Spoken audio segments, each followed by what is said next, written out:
Hey, welcome to the special recap edition of the Influential Personal Brand. We're breaking down the interview today with our longtime friend, Dan Miller, who I absolutely just love. I just love his energy.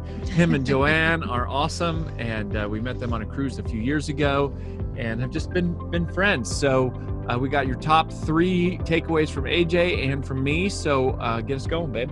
Yeah, I think the first thing, he said this like really close to the beginning of the interview, and I loved it. And he said, if 3 different people ask me the same question more than 3 times, I'll just make a product for it.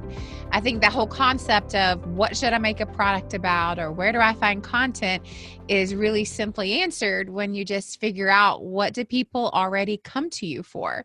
And so instead of repeating the exact same thing over and over and over again, why not turn it into a product, a course or a video series or a book or a coaching program or certification or all the things that he has done and is doing.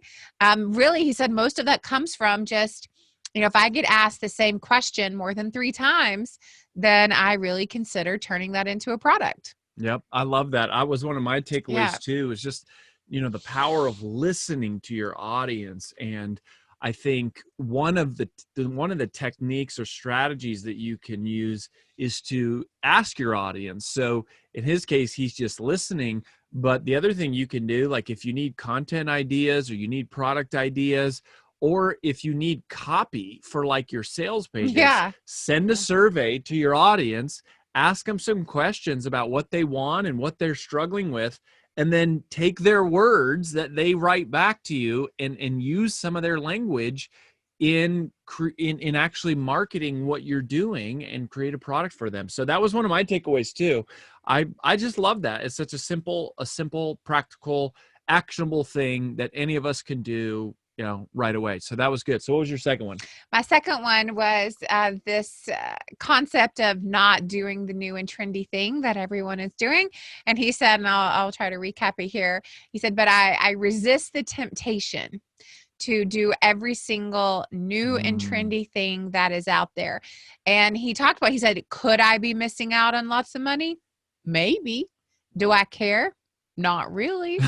And I think that's really just really powerful. It's like, if what you're doing is working, why would you derail what's working to do just what everyone else is doing that's new and trendy? And one of the things that I thought was really insightful and something that you don't hear a lot about, he said, now I'm not saying anything is wrong with funnels or webinars or with anything. He said, but you hear all these people all over social media promoting, I made 6 figures, 7 figures in this launch. He said, what you don't hear about is how much money they had to give back in refunds. And I thought that was really interesting because you hear a ton of people, you see a ton of ads. It's like how I made 6 figures in this funnel, or there's this one out, and I won't say what it's called, but it's how do you have a 7-figure funnel? And then he talks about how he came up with this whole thing. And probably you could do that. I'm sure people are doing that all the time, every day.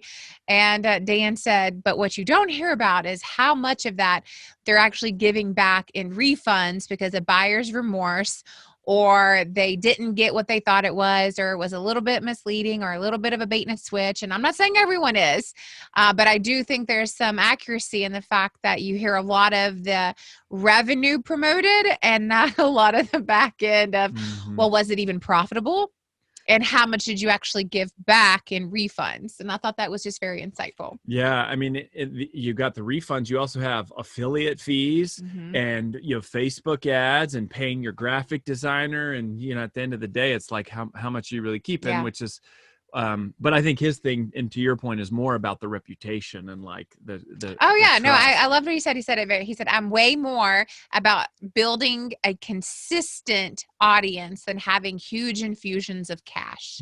Said I'm way more about the consistency, time over time that will last me 20 years than I am about this one-time big infusion of cash. And everyone is different. perhaps you are someone who's looking for that big infusion of cash and like, go for it, do it. But I loved what he said. It's about playing the long game and making this a true business versus this one-time push. Yeah. So for me, the other thing that I thought was fascinating, we teach something to our brand new members that we call the fast cash formula, which is how do you, if you need to make money quickly, and we talk about how coaching a lot of times is the fastest way if you need to replace an income is to offer coaching. And when he was telling his story, that was how he started. And still to this day, still does it. He does 1 day a month of one-on-one coaching work. And I love that because he was a real life example of what we talk about, that coaching is the fastest path to cash in terms of replacing a large, income need, but it's the least scalable long term. And yet, so he sort of told the story about how he started with that. And then after he had done enough coaching, he created a course for the people who couldn't afford his coaching. And so he was teaching this course, and then people invited him to come speak because there were people seeing him teach the course. And that, basically out of that coaching work came his content, which became also his business model. And I just think that's a really great way to do it, is to do the work, to kind of get your hands in there. And obviously we love coaching. We believe in coaching and the power of one-on-one. And I just thought that was really encouraging. And he does have multiple streams of income, but it's been developed over years.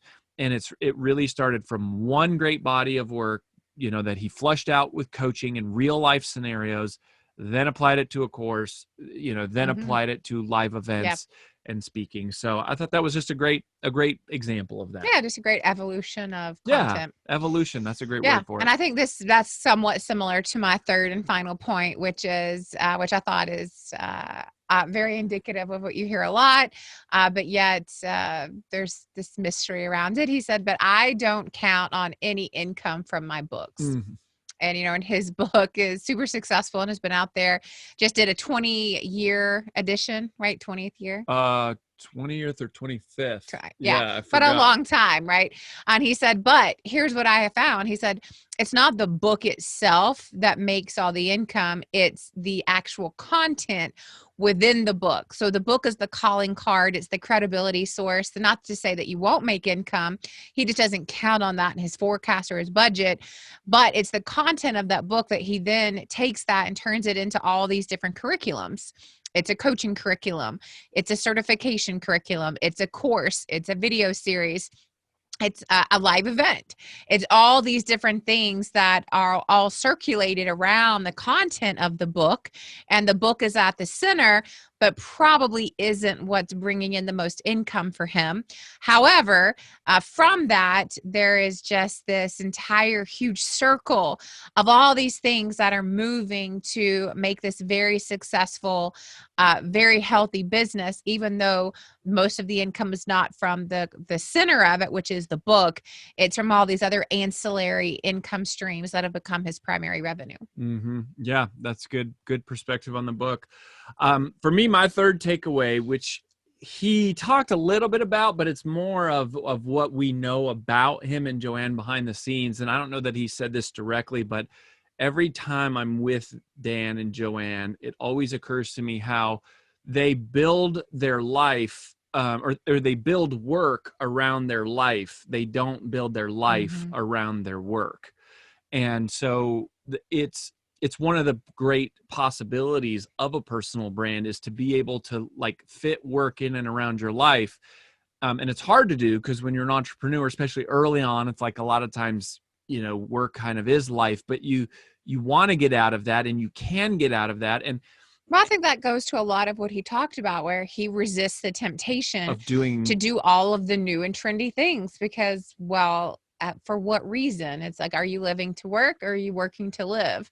And he talked a lot about his time and his schedule, but I think that is a part of it, is resisting the temptation to do everything. Yeah. And I hope for you, like, I wonder, I would bet if we could take all the podcast listeners and ask if you've heard of Dan Miller, I bet less than half of you have actually heard of him. You've probably heard of some of our other guests, yet he has one of the biggest businesses of everyone we've ever had on the podcast.